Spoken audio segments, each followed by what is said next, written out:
નમસ્કાર મિત્રો. આપણે ગઈકાલે જ તે આઈપીઓમાં શું ડિમાન્ડ સપ્લાય ઇક્વેશન ને હિસાબે આઈપીઓની જે લિસ્ટિંગ થાય છે એની પ્રાઇસ વધી જતી હોય છે એનું આપણે ચર્ચા કરેલી. અને એનો જીવન દાખલો આજે ગ્રો અને ખાસ કરીને ગ્રોમાં જણાય છે. તો ગ્રોમાં થયું શું હોય, શું ગેમ થઈ હોય એનું તમને સ્પષ્ટીકરણ આપું. સપોઝ તમે આઈપીઓ ભર્યો છે, 100 રૂપિયામાં આપ્યો હતો. મેં એઝ એ ઓપરેટર કે ગમે એ રીતે મેં ગ્રે માર્કેટમાં તમારી પાસેથી 120માં ખરીદ્યો. મારે તમને પ્રીમિયમ 20 રૂપિયા આપવાનું, બરાબર. એમાં 50,000 શેર ભેગા કર્યા અને પછી મેં પાછા ઉપર 130માં વેચ્યા મારાથી મોટા ઓપરેટરને, બરાબર છે. 10 રૂપિયાની કટ મળી મને. પણ થયું એવું કે લિસ્ટિંગ ધાર્યા બહાર થયું. 130 આસપાસ, 40 આસપાસ થવાની ગણતરી હતી. 150 60 સુધી લિસ્ટિંગ થયું. એટલે મારી દાઢ ડણકી. મેં તો તમને 130માં આપીને હું તો નવરો થઈ ગયો. 50,000 શેર. હવે આગળ શેર હાલે તો એનું તો મને કાંઈ મળવાનું નથી. એટલે મારી દાઢ ડણકી. એટલે મેં શું કર્યું કે ભાઈ મારી પાસે નહોતા 50,000 શેર, એવાય તે મેં શોર્ટ સેલ કરી નાખ્યા. શોર્ટ સેલ એટલે મારી પાસે હોય નહીં.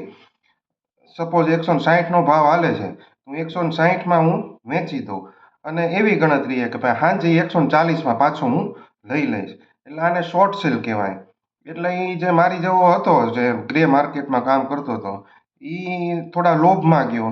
પ્લસ બીજા રિટેલ ઇન્વેસ્ટર હોય તે મોટે ભાગે એવું કરતા હોય છે કે ભાઈ ઇસ્યુમાં નથી લાગ્યો, કાંઈ નહીં, આપણે લિસ્ટિંગ સારું થયું છે, વેચી દો, હમણાં પાછો સાંજે પાછો નબળો થોડોક બંધ આવશે, 160 હાલે છે તો 150માં આપણે લઈ લેશું. આ ક્યાં વધી વધીને જવાનો છે.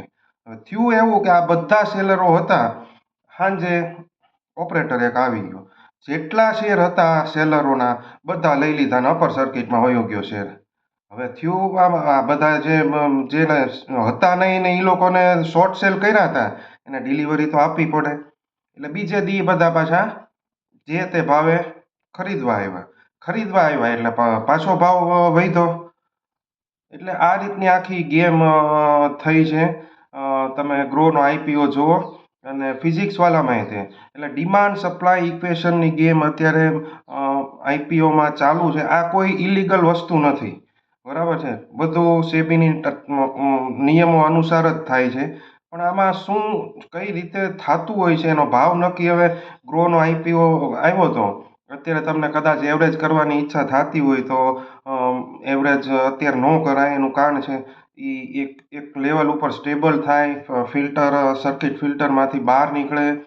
અત્યારે લેવાય નહીં, વેચાય નહીં, કાંઈ ન કરાય. તમારી પાસે ઇસ્યુ ના હોય તો એનું તમારે વિચારી શકો, બાકી એવરેજ કરવાનું વિચારતા નહીં. બસ એટલે આ જ કહેવું હતું. Thank you.